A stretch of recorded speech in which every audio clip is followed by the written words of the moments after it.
Boa noite. Confira os destaques do Jornal O Norte desta sexta-feira. Tribunal Regional Eleitoral da Paraíba recebe pedidos de tropas federais em 3 cidades da Paraíba durante as eleições. Reforma tributária prometida até o final de 2024. Maduro continua presidente da Venezuela. Governador João Azevedo sanciona a lei que reclassifica as comarcas do Judiciário. E aqui no estúdio, uma entrevista com a pré-candidata vereadora de João Pessoa, Estela Isabel. O Jornal O Norte está começando. No Sicredi, acreditamos em um mundo repleto de cooperação. Acreditamos que existem novas maneiras de repensar velhos hábitos. A gente faz acontecer juntos porque sempre existe uma alternativa mais justa e humana para tudo, inclusive para a sua vida financeira. O Sicredi rende mais para você e para todos à sua volta porque reinveste recursos na sua região, incentivando a economia local. Escolha o Sicredi, onde o dinheiro rende um mundo melhor. O Tribunal Regional Eleitoral da Paraíba recebeu pedidos de juízes eleitorais dos municípios de Bahia, Cabedelo e também Queimadas, para que tropas federais possam garantir as eleições deste ano naquelas cidades. As solicitações foram feitas devido à presença de facções criminosas em Bahia e Cabedelo que disputam o tráfico de drogas. O TRE da Paraíba analisará os pedidos e, se aprovados, encaminhará ao Tribunal Superior Eleitoral. A presidente do Tribunal Regional Eleitoral aqui do Estado da Paraíba, a desembargadora Agamenilde Dias, participará de uma reunião com o presidente do TSE, ou melhor, a presidente, a ministra Carmen Lúcia, para discutir a segurança do pleito. Na Paraíba, o TRE concluiu reuniões de alinhamento com juízes eleitorais, incluindo os da região metropolitana de João Pessoa. A expectativa é que o resultado das eleições sejam conhecidos até às 20 horas do dia do pleito. E o ministro das Relações Institucionais, Alexandre Padilha, anunciou que uma das prioridades do governo federal é encarar o ano de 2024 como final para a regulamentação da reforma tributária aprovada pelo Congresso Nacional. Padilha lembrou que a regulamentação, dentre outras questões, prevê também a simplificação de impostos e, consequentemente, segundo ele, a geração de mais empregos. Após declarações polêmicas do presidente da Venezuela, Nicolás Maduro, sobre as eleições e ameaças de uma guerra civil com frases como "vai ser um banho de sangue", caso não obtivesse o resultado favorável a ele nessa última eleição, o presidente vitalício da Venezuela é reeleito em processo eleitoral muito conturbado. Ao ser reeleito, Maduro disse em discurso que a Venezuela havia vencido com a sua vitória e que também era uma conquista contra o fascismo e os demônios. A vitória de Nicolás Maduro foi proclamada no dia 29 de julho pelo Conselho Nacional Eleitoral. A oposição denuncia fraude do resultado e adulteração nos números nas urnas.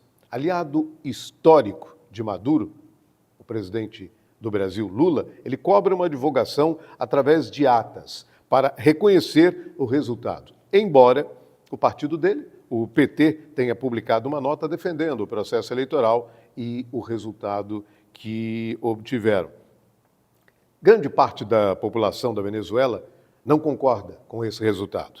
E os protestos estão acontecendo desde o dia 29, quando foi, então, proclamada a vitória de Maduro. Devido a esse conflito, mais de 17 pessoas já morreram e mais de 170 pessoas já foram presas. Países como Estados Unidos, Peru, Uruguai, Guatemala, até a Argentina contestaram os resultados dessa eleição. Eleição essa que não teve dados contabilizando aí melhor os números exatos de votos no então presidente Maduro. As comarcas do Poder Judiciário do Estado da Paraíba agora são classificadas em entrância inicial e entrância final. O governador João Azevedo sancionou essa lei complementar número 198, do dia 29 de julho de 2024, publicada no Diário Oficial do Estado no dia 30 de julho, com as modificações contidas no anteprojeto aprovado pelo Tribunal de Justiça da Paraíba e encaminhado para a Assembleia Legislativa, que votou favorável a essas alterações. Com a sanção, as comarcas de primeira e segunda entrâncias passam a integrar a entrância inicial, enquanto as de terceira entrância tornam-se entrância final. A lei prevê, entre as alterações feitas, que a comarca de Cajazeiras e o juiz auxiliar misto de Souza passam a integrar a entrância final do Poder Judiciário aqui no estado da Paraíba. A comarca poderá ser elevada de entrância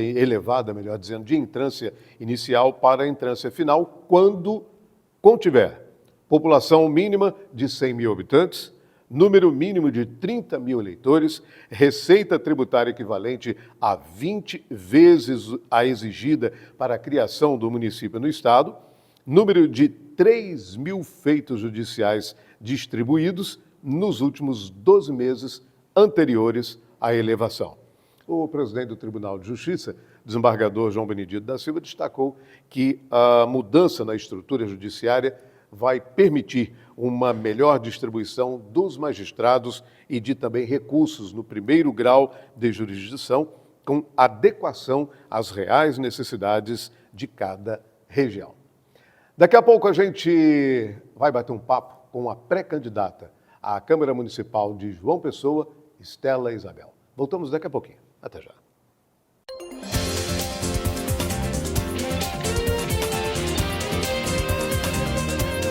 A Paraíba investe na cultura. O governo realizou reformas no Espaço Cultural, no Teatro Santa Rosa e na Fundação José Américo, além de entregar os museus do artesanato da cidade de João Pessoa e da PM. Construiu o Centro de Referência da Renda Renascença em Monteiro.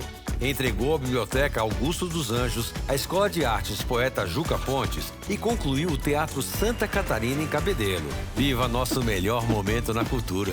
Governo da Paraíba. João Pessoa tá diferente! É obra que só a gota, boy! São 1.500 ruas sendo calçadas que nem essa aqui. Liga aí, meu irmão, é rua com força. São 23 bairros 100% pavimentados. Tá ficando daquele modelo. E o programa Asfalto Novo? São 160 quilômetros de ruas recapeadas ou asfaltadas. É tanto asfalto que dá pra ir e voltar do Bessa ao Valentina 4 vezes. Via mesmo geladinho, bora-se embora, cuida! Pera aí, motor! Prefeitura de João Pessoa, cada vez melhor!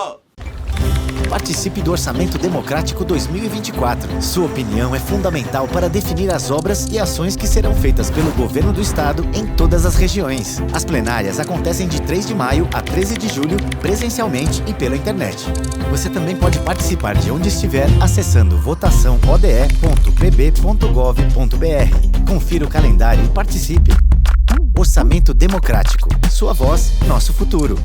Governo da Paraíba.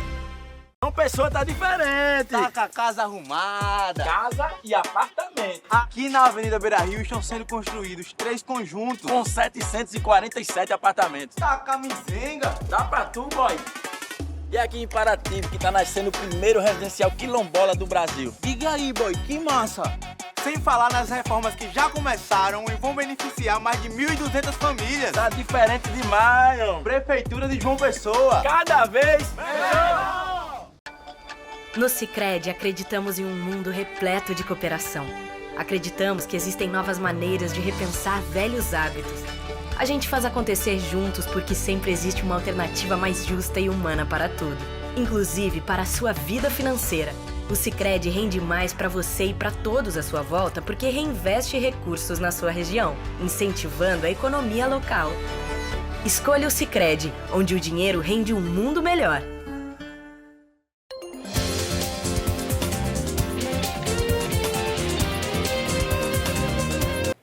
Tudo bem, estamos de volta no Jornal Norte e, como eu disse há pouco, nós agora vamos bater um papo com a pré-candidata a vereadora pela cidade de João Pessoa, Estela Isabel Bezerra, e muito conhecida como ela ficou depois que entrou para o movimento político, porque antes ela estava em todas.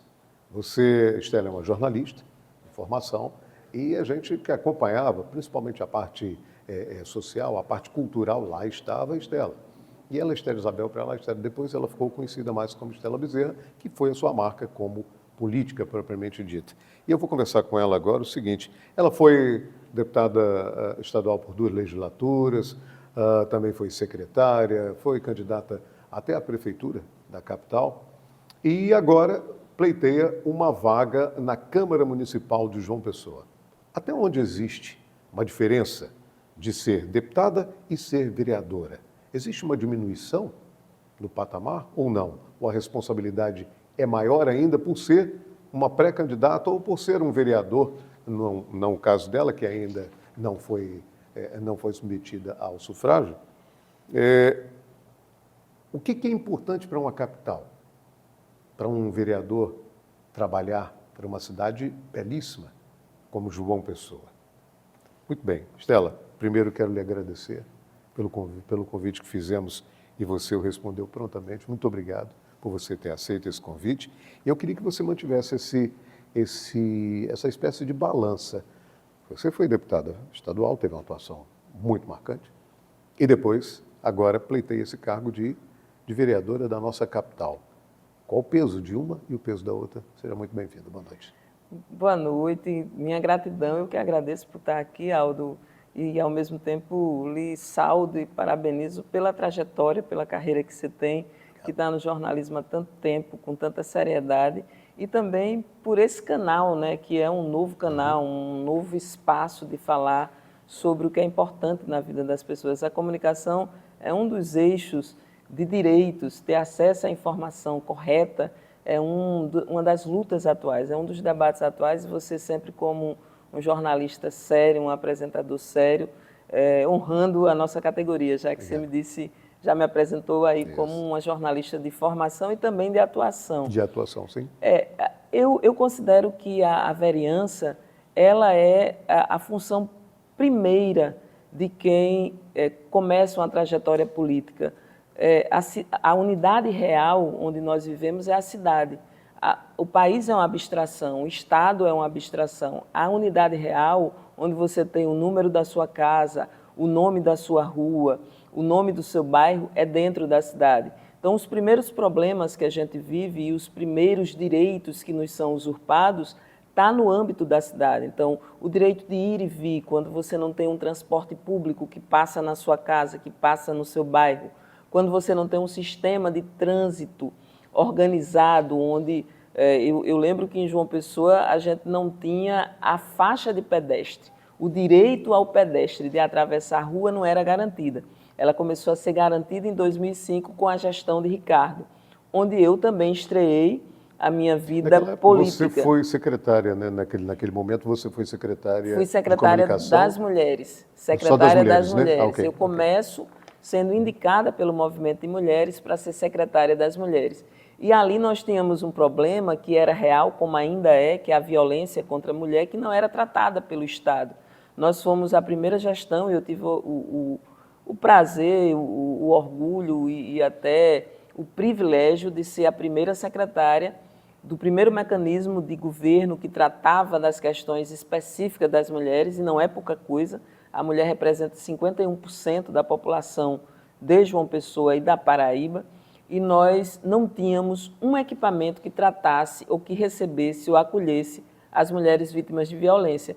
E a violência contra a mulher é uma violência muito mais difícil de tratar, porque ela não acontece na rua, ela não acontece com o seu agressor ou o seu inimigo, aquela pessoa que lhe desconhece. Ela acontece dentro de casa, dentro das suas redes de afeto.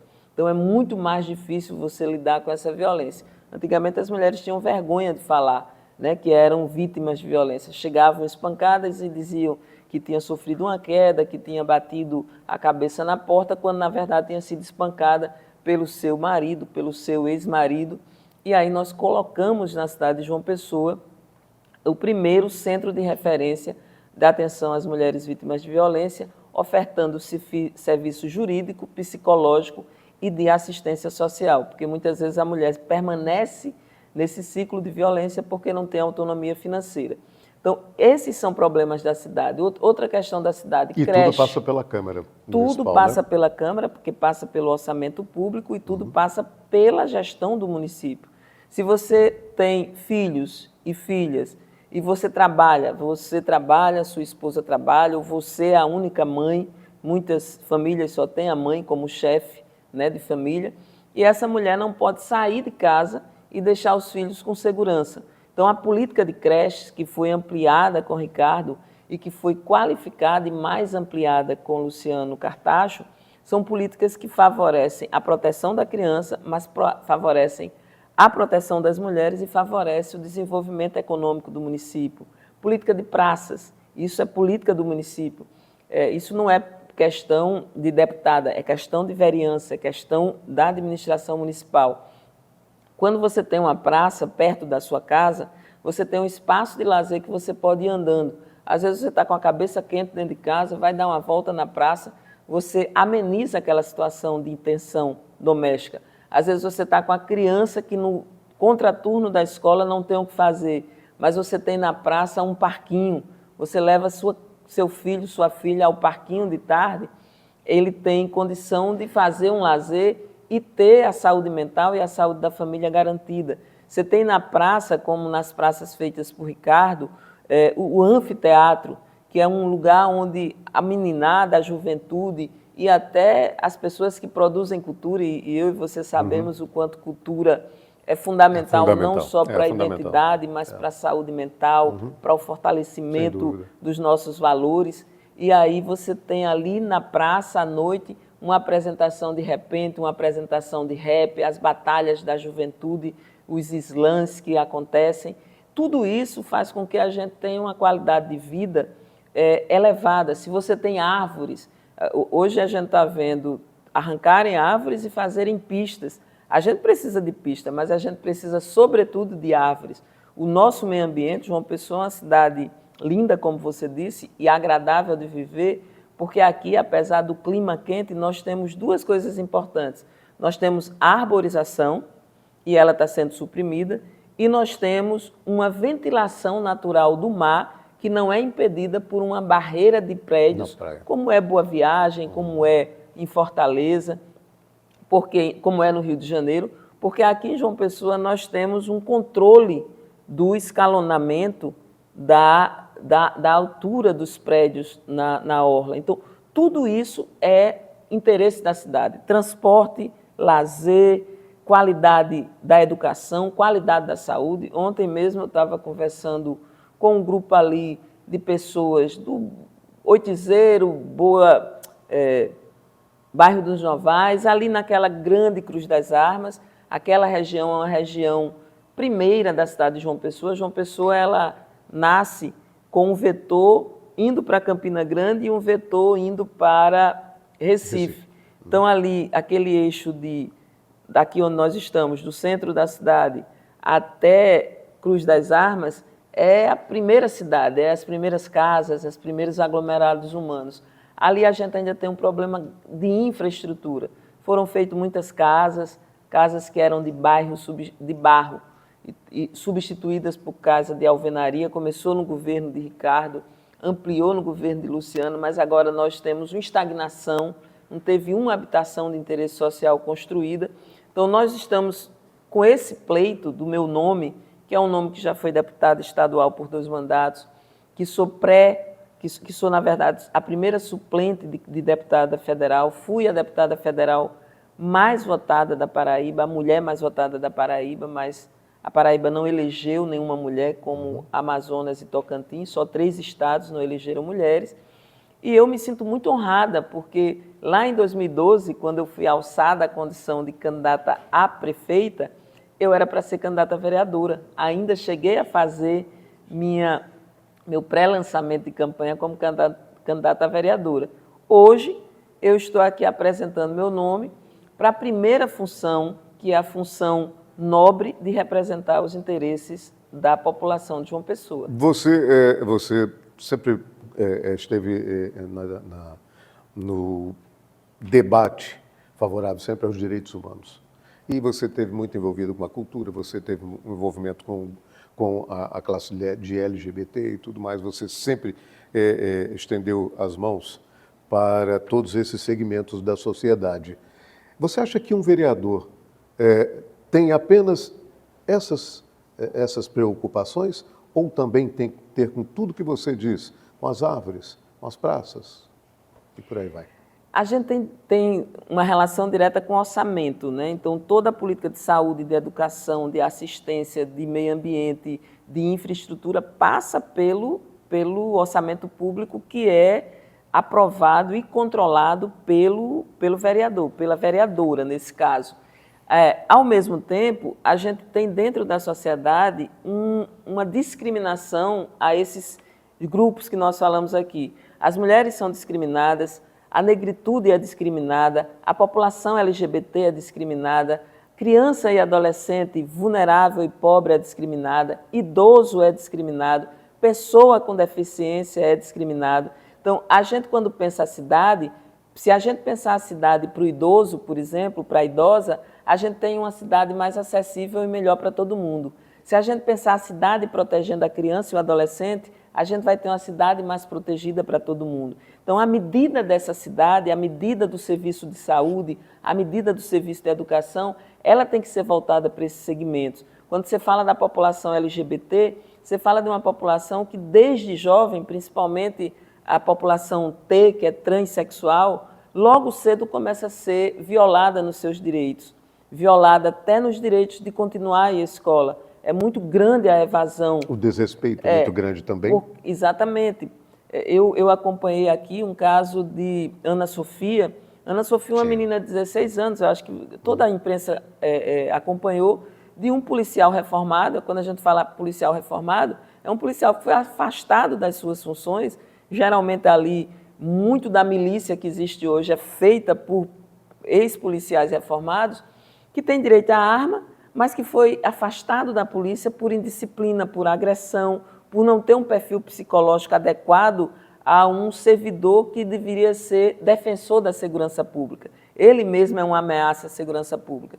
E esse policial reformado, além de ter espancado outros jovens que se reuniam na praça, simplesmente, covardemente, assassinou Ana Sofia, uma menina linda, de 16 anos, querida na sua escola, querida na sua família, e era uma menina trans. Então, a gente não concorda com o mundo que não aceita a diferença, que não aceita a diversidade. A gente não concorda com o mundo que tem uma praça que não permita que os idosos vá para a praça andar, jogar, fazer exercício físico, fazer o que a gente chama de João Pessoa saudável, que é a oferta de um orientador físico para fazer exercício orientado para a terceira idade, para poder a gente andar mais tempo, caminhar mais tempo. Não é só viver mais tempo, é viver com qualidade de vida. Então, as questões da cidade, elas se articulam com a população que é usuária dela. Não existe duas questões, existe uma só questão. Quando a gente prepara a cidade, prepara as políticas públicas, a gente pensa nesses segmentos, pensa que todo mundo tem o direito à cidade. Hoje, quem mora em Tambaú, quem mora em Manaíra, quem mora no Cabo Branco, tem muito mais direito à cidade do que quem mora no Valentina, do que quem mora no bairro das Indústrias, do que quem mora no Costa e Silva, porque a oferta de transporte e a infraestrutura é melhor nesses bairros, que são considerados bairros nobres, do que os bairros periféricos, os bairros dos subúrbios. Então, a gente precisa ter uma cidade justa no seu território, e é isso que a gente defende. A gente vai a um rápido intervalo comercial, daqui a pouco a gente retorna ainda conversando com a Estela. Até já.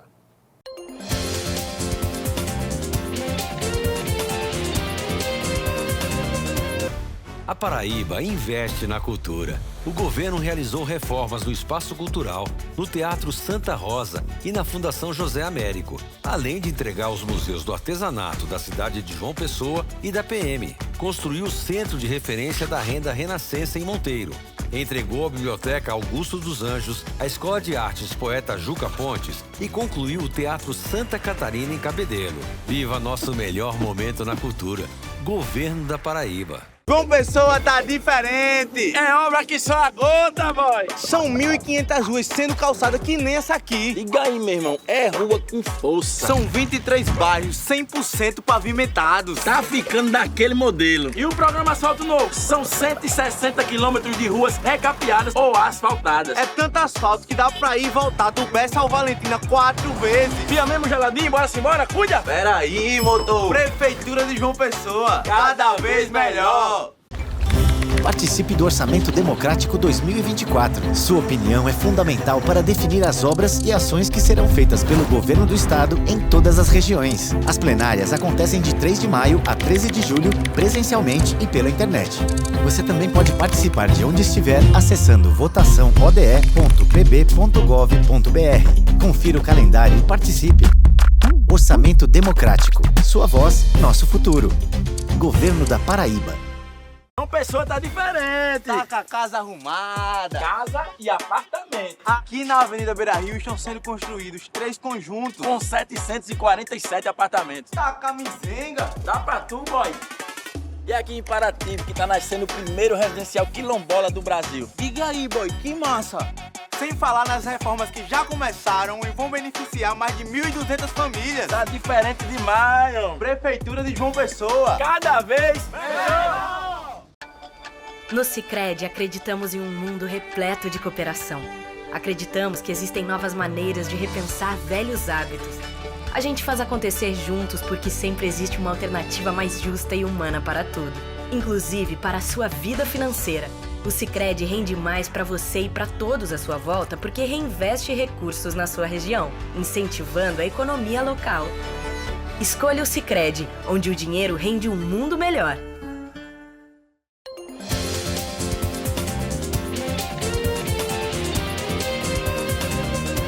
Estamos de volta conversando com a pré-candidata à vereadora pela cidade de João Pessoa, Câmara Municipal de João Pessoa, Estela Bezerra. Estela, como é que você acompanha hoje, a gente está falando muito sobre a desigualdade de gêneros. Como é que você tem acompanhado hoje essa luta? É evidente que a gente vê as desigualdades, né? Porque você não pode deixar de enxergar aquilo que existe. Sim. Então, não tem como você vedar os olhos, né? Como é que você tem acompanhado e como você tem defendido essa luta? Olha, a gente tem... essa é uma luta primeira minha, né? Eu sou mulher negra, sou mulher de periferia. A primeira vez que eu me interessei por política foi pelo direito ao transporte público, né? Pelo direito à meia passagem, à meia entrada e nas atividades culturais. Eu sou dessa geração que conquistou que os estudantes devem ter acesso e uma política de incentivo com meia passagem e meia entrada. Isso foi muito importante na minha vida. Depois, atrás de um ônibus que me levasse à universidade, então isso também foi muito fundante. E é importante dizer também que essa luta aí era apoiada pela sociedade. Exatamente, apoiada pela sociedade, mobilizada pelos estudantes, pela juventude, mas todo mundo entendia que aquilo ali era justo. Entendi. Assim como entende que a desigualdade de gênero ela é injusta. As mulheres trabalham, estudam, contribuem com o desenvolvimento da cidade, contribuem com o desenvolvimento da unidade familiar. 38% das famílias são chefiadas por mulheres e são mulheres de periferia que chefiam, onde a figura masculina é transitória, a mulher ali é que ela é permanente no cuidado dos filhos, e essa mulher ganha menos, essa mulher é exposta à situação de violência e participa menos da vida pública, onde se define as grandes questões, onde se define onde o orçamento vai ser investido. Eu tenho uma experiência que eu sempre conto, Aldo, porque essa experiência me ensinou muito também. Eu, como deputada, eu fiz eu criei várias leis que favoreciam as mulheres. Uma delas, a proibição de uso de algema para as mulheres apenadas na hora do parto, porque eu nunca vi mulheres que já pariram ter condição de você reagir, agredir uma equipe médica que está ali assistindo na hora de parto ou sair correndo, fugindo na hora de ter um filho. Então, o uso da algema era só uma perversão. A gente conseguiu alimentação... Na verdade, é uma agressão, né? Uma violência. É uma violência.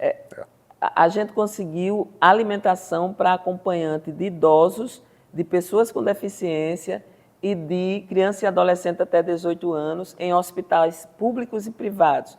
Foi uma legislação nossa. Quando você vai olhar quem é que está no leito de um enfermo, cuidando, vai ser uma mulher. É a mulher que está na enfermaria, é a mulher que vem acompanhando. E muitas vezes essa mulher ficava lá 15 dias, 20 dias, sem ter acesso à alimentação.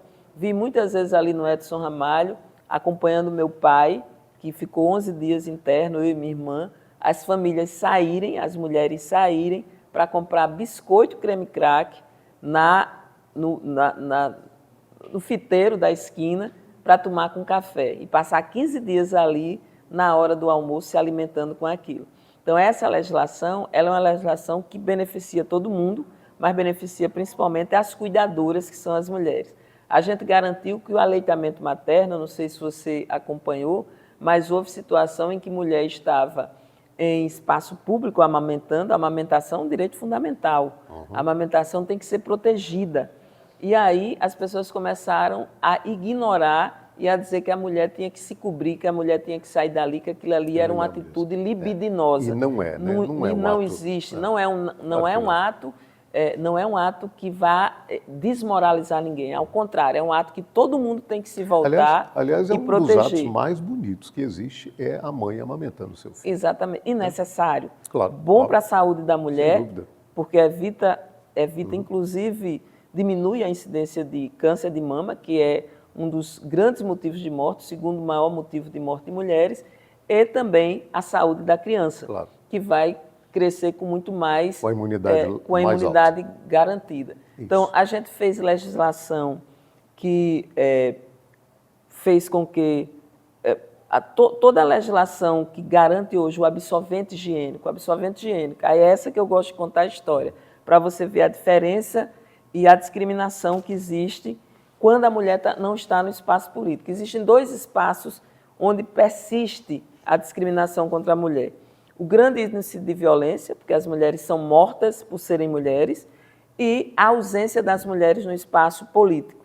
Nós fizemos a lei, antes da lei nacional, antes da lei federal, que obrigava o governo a manter o absorvente higiênico na escola, o absorvente higiênico no posto de saúde, para quem precisasse, o absorvente higiênico no presídio, o absorvente higiênico para a população de rua. E aí eu descobri nesse debate que o absorvente higiênico pega a maior alíquota de imposto, porque ele é considerado um produto supérfluo. Ele não é considerado um produto essencial, como a pasta de dente, como o papel higiênico. Ele, dentro do item de higiene, ele é considerado supérfluo. Então, ele pega a maior alíquota de imposto. Enquanto que o Viagra e o Cialis, que é a pílula de correção erétil masculina, que é a pílula muito conhecida, né, o azulzinho, ele pega 100% de isenção de imposto, para você ter uma ideia. Então, um recurso que é para a saúde sexual masculina tem um valor dentro da sociedade. E um recurso que é de proteção, de higiene feminina, que inclusive impacta na vida reprodutiva das mulheres, tem um valor social baixo. Então, quando as mulheres estão na política, distorções como essa são corrigidas. Uma outra questão é que, quando eu fui secretária de Transparência Pública e fui secretária de Planejamento da cidade. Então, na Secretaria de Transparência Pública, a gente estimulava as mulheres a ir participar dos eventos onde estava o prefeito, que era Ricardo Coutinho, e seu secretariado, para poder dizer o que era prioritário. O orçamento público não dá para tudo. O orçamento público é como um lençol curto. Se você cobre a cabeça, descobre os pés. Se você cobre o pé, descobre a cabeça.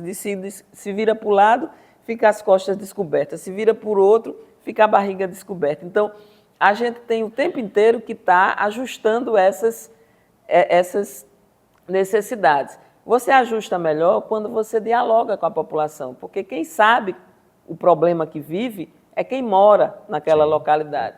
Então, a gente ia para os bairros e nos bairros se dizia se é escola, se é posto de saúde, se é praça, se é campo. E aí a gente juntava a população e dizia, olha, não dá para fazer tudo, está faltando tudo. Qual é o primeiro equipamento que a gente tem que fazer? E a população dizia. Eu lembro que eu fui para um bairro daqui da cidade, ali no Timbó, nos bancários, e reuni a mulherada. E a mulherada dizia, o primeiro é o saneamento, porque produz doença para todo mundo. O segundo é a creche, para as crianças terem segurança, porque muitas mães saem para fazer faxina, lavar roupa na casa dos outros e deixam as crianças sozinhas. E tem alto índice de queimadura, porque as crianças sozinhas iam mexer em comida, iam fazer o que criança costuma fazer.